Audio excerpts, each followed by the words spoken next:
ईश्वर ने कल्पना की शक्ति सबको दी है। उस कल्पना पर सवार होकर सब उड़ते हैं।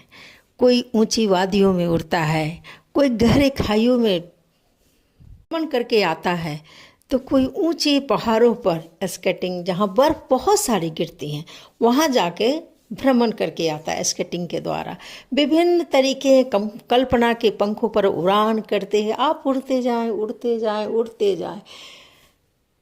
तो आइए दोस्तों, इस कल्पना के पंख पर सवार होकर मैं फिर कथा की तरफ बढ़ रही हूँ और आपको भी ले चल रही हूँ। आइए कथा का आनंद लें। आज की कहानी है एक ड्रैकुला की। ड्रैकुला वो होते हैं जो खून पीते हैं, इंसानों के, परियों के, वगैरह वगैरह के।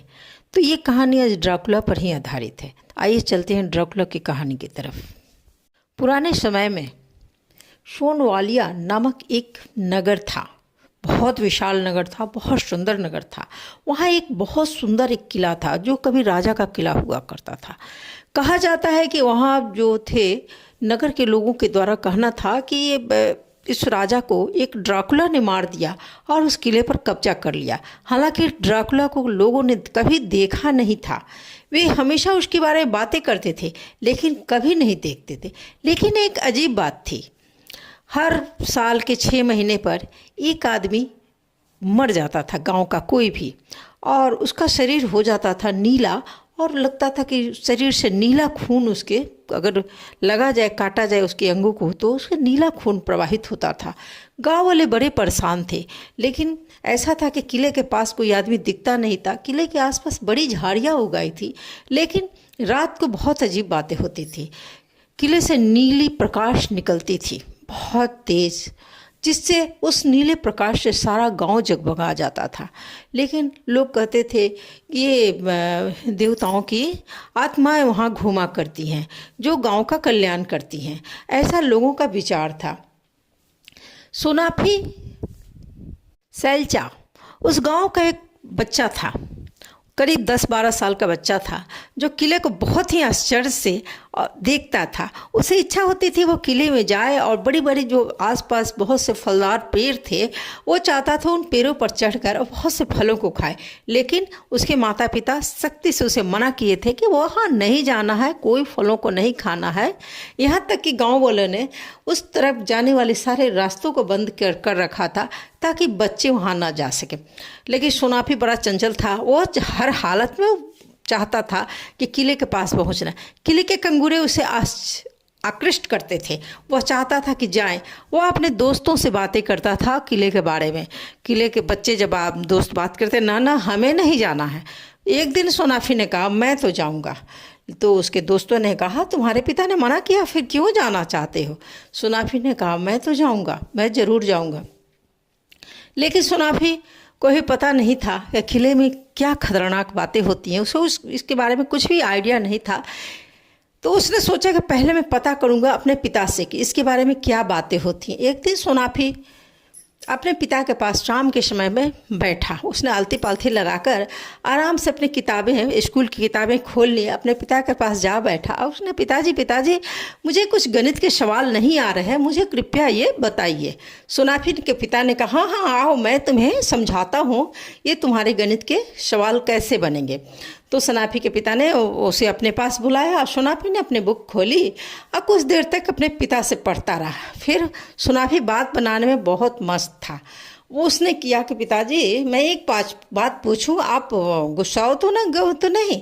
सोनाफी पिता ने कहा। सोनाफी के पिता बहुत अच्छे थे। उन्हें कहा नहीं नहीं बेटा, मैं तुमसे क्यों गुस्साऊंगा, तुम बोलो क्या जानना चाहते हो। क्योंकि सोनाफी उन पिताओं में से थे कि बच्चे की हर उत्सुकता को अपने जवाब के द्वारा शांत करते थे। तो उन्हें अब सोनाफी को एक समझदार बच्चा बनाना था। उसे बताना था संसार की सारी बातों के बारे में जो भी सोनाफी जानना चाहता था। तो उसने सोनाफी ने कहा हाँ पिताजी एक बात बताओ, वो किला क्या है? जो ही सोनाफी ने किले का नाम लिया, उसके पिता के चेहरे पर चिंताएं दौड़ गई। उसने कहा बेटा क्यों जानना चाहते हो? जो बातें बड़े मना करते हैं उसके बारे में क्यों जानना चाहते हो? बस इतना ही जानो कि उस किले की तरफ तुम्हें नहीं जाना है। सोनाफी ने कहा पिताजी मैं तो जाऊंगा। तो सोनाफी के पिता ने कहा कि देखो बेटा, हमने मना किया है तो मत जाओ। कहा जाता है कि वो राजा का किला था और राजा को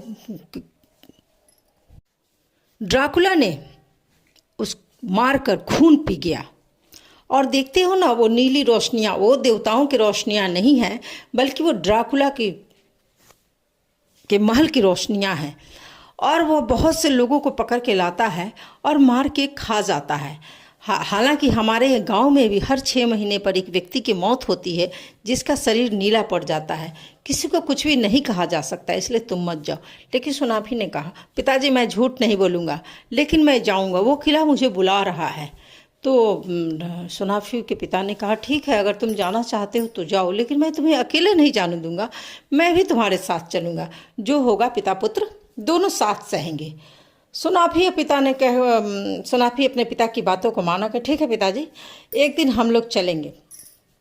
दोनों पिता पुत्र ने तैयारी शुरू की, क्योंकि सोनाफी के पिता अच्छे से जानते थे सोनाफी जो ठान लेता है वो करता है और अपनी बातों को साफ तरीके से रखता है। तो सोनाफी के पिता ने और सोनाफी ने तैयारियां शुरू की। उन्होंने आवश्यक सामान लिए, कुछ रस्सी लिए, कुछ कुल्हाड़ियाँ ली और उन्होंने कुछ छुरे लिए और कुछ और भी आवश्यक सामान लेकर वे लोग एक दिन अल सुबह किले की तरफ बढ़ चले। चूँकि किले की तरफ जाने वाले हर रास्ते बंद कर रखे थे, गांव वालों ने बार वगैरह लगा दिया था, तो वहाँ जाना थोड़ा मुश्किल था और गांव वालों के सामने तो बिल्कुल भी नहीं। तो उन्होंने पीछे का पहाड़ी रास्ता लिया जो कि धीरे धीरे किले के पास पहुँच जाता था। तो धीरे धीरे पिता पुत्र सोनाफी ने अपने माँ को नहीं बताया, क्योंकि वो नहीं चाहता था कि माँ चिंतित हों। लेकिन सोनाफी को अपने पिता के लिए भी डर लग रहा था कि कहीं उसके पिताजी किसी परेशानी में न पड़े, और सोनाफी के पिता को ये डर लग रहा था कहीं सोनाफी न परेशानी में पड़े। इस तरह दोनों पिता पुत्र एक दूसरे की चिंता करते हुए आगे बढ़ चले। धीरे धीरे वो किला पास में आ गया। पास में देखने से किला भयानक नहीं लग रहा था, बल्कि बहुत सुंदर लग रहा था। जैसे लगता था किले के अंदर बहुत कोई है, जैसे किले का रख रखाव बहुत अच्छे से किया जा रहा है। चारों तरफ सुंदर सेव के बागान लगे हुए थे। आगे में खूबसूरत सा एक सरोवर बना हुआ था जिसमें नीले हंस तैर रहे थे। हंस हमेशा सफ़ेद होते हैं, लेकिन उस किले में के बाहर वाले सरोवर में नीले हंस तैर रहे थे। सोनाफी देखकर बहुत खुश हुआ। उसने कहा, पिताजी पिताजी देखिए, हंस तो नीले हैं। सोनाफी के पिता ने अपने ओठों पर उंगली रख दिया, कहा बेटा यहाँ कोई बात नहीं। वो धीरे से फुसफुसाए सोनाफी को, यहाँ चुप रहना है और अपने काम को करना है, अगर बात करना है तो इशारे से करो। सोनाफी समझ गया। उसने कान पकड़ा कि नहीं नहीं पिताजी, मैं आप आवाज़ से बातें नहीं करूँगा। धीरे धीरे आगे बढ़े। सरोवर को उन्होंने धीरे धीरे पार किया। सेव के बागान थे जिसमें कटीले तार लगे हुए थे और बहुत उत्कृष्ट कोटि का दीवार पर कारीगरी की हुई थी और बहुत साफ सुथरा लग रहा था। उन्होंने चुपचाप धीरे धीरे किले के अंदर प्रवेश करने की सोची। उन्होंने पिछले दीवारों को फांदने का कोशिश किया। एक जगह से थोड़ा सा दीवार कमज़ोर था, मतलब चढ़ा जा सकता था। उन्होंने उस दीवार पर चढ़कर सेव के बागान सेव के पेड़ों में के बीच में वे लोग छुप गए। और फिर उसके पिता ने कहा कि नहीं, एक आवाज़ तुम नहीं करोगे, कुछ भी नहीं बोलोगे। उसके बाद धीरे धीरे वे लोग महल के तरफ, अंदर जो किला था वो उसके तरफ बढ़ने लगे। कटीले तारों को पार कर वे धीरे धीरे किले के अंदर प्रविष्ट हो चुके थे और किले के अंदर ही बहुत सुंदर बागवानी की हुई थी। चारों तरफ खूबसूरत पेड़ लहरा रहे थे। लेकिन सबसे बड़ी बात थी, पेड़ों का रंग भी जो था नीले कलर का था। पत्तियाँ गहरी हरी और हल्की नीली चमक रही थी धूप में। फल भी हल्के हल्के नीले ही, हर जगह नीले फल लटक रहे थे। सोनाफी के लिए ये सब बहुत कुछ आश्चर्यजनक था। हालांकि उसके पिता, सोनाफी के पिता, वो समझ रहे थे कि नीलापन कहाँ से आ रहा है। वो ड्राकुला खून पीता था और जहाँ भी वो अपनी सांसें छोड़ता था वो सारी चीज़ नीले हो जाते थे और जहरीले हो जाते थे। तो ऐसा कुछ था। सोनाफी और उसके पिता धीरे धीरे और पिछले महल के किले के पिछले तरफ बढ़ते गए। किले के अंदर जाने के लिए एक छोटा सा रास्ता था पीछे के तरफ से। उन्होंने उस पीछे वाले रास्ते से प्रवेश किया।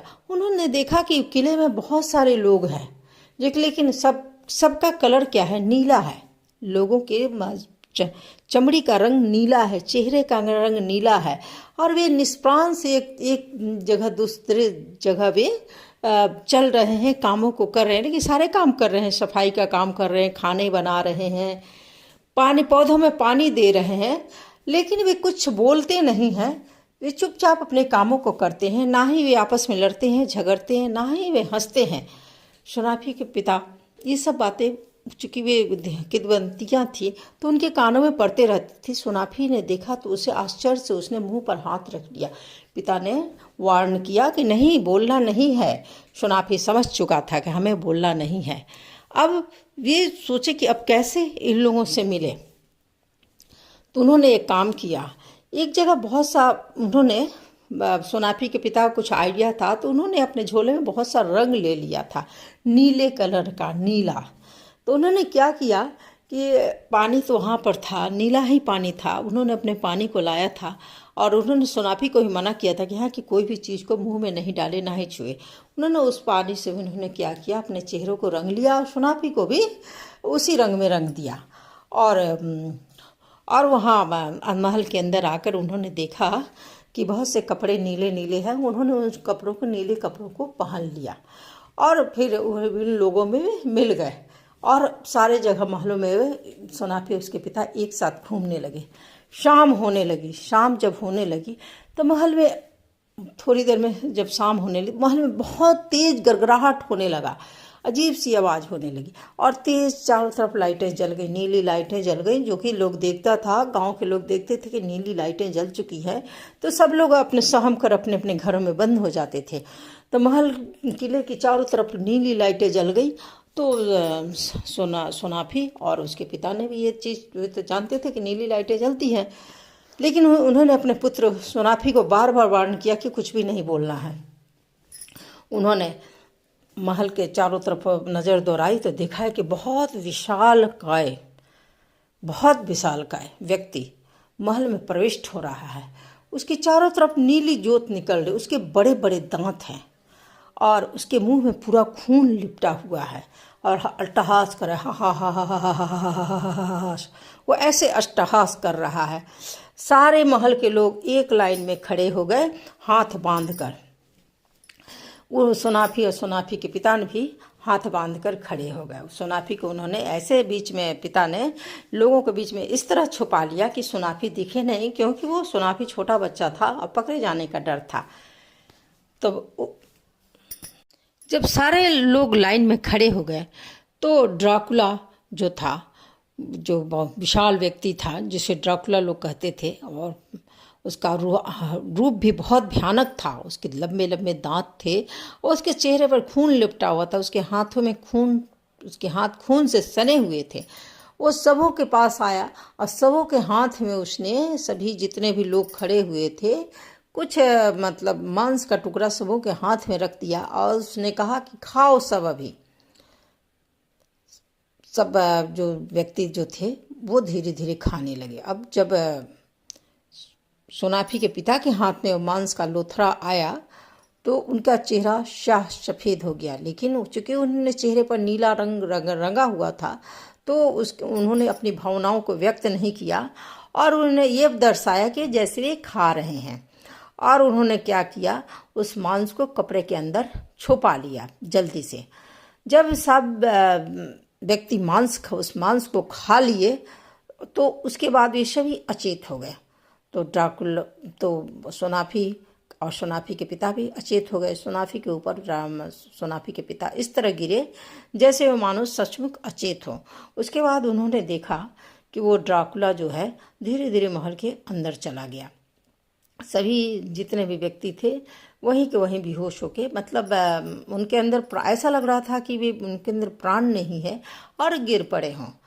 उन्होंने आँख खोलकर देखा कि वो जो था महल के किले के अंदर जाके अट्टहास कर रहा है और